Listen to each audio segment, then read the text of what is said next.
Assalamualaikum warahmatullahi wabarakatuh. Waalaikumsalam. Kami dari kumpulan Kasturi ini bercerita bertajuk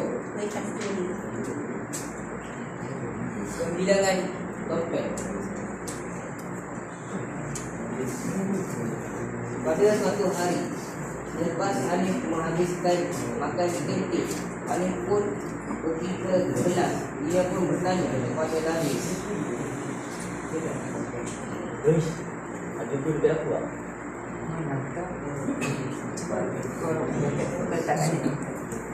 jadi aku tak dalam poket aku.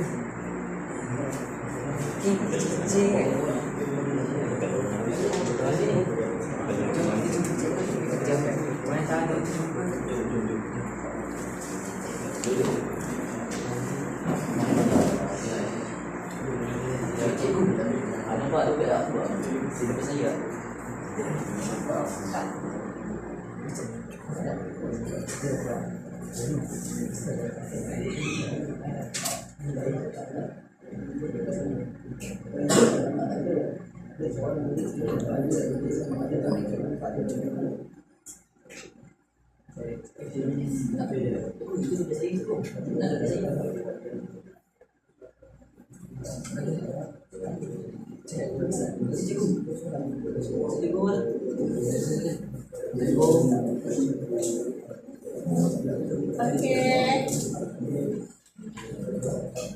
Okey, kumpulan Kasturi. Okey, apa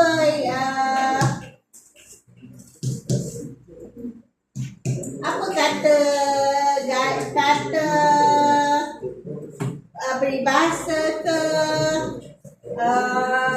dia macam awak kena guna dialog yang agak formal jugalah supaya awak gunakan semua tata bahasa tu. Kata adjektif ada, kata sifat tadi.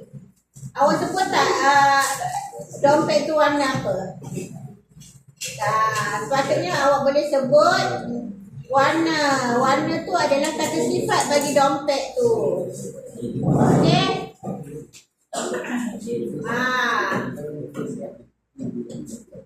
Okey, awak mungkin boleh guna perbandingan bila nak cakap lain kali berhati-hati.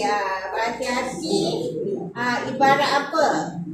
Ibarat lain kali awak kena jaga dompet tu baik-baik. Ibarat menjaga emas bakul ke. Ikutlah contoh dia bagi tu. Okey? Bagi tepukan kepada kumpulan Kasturi.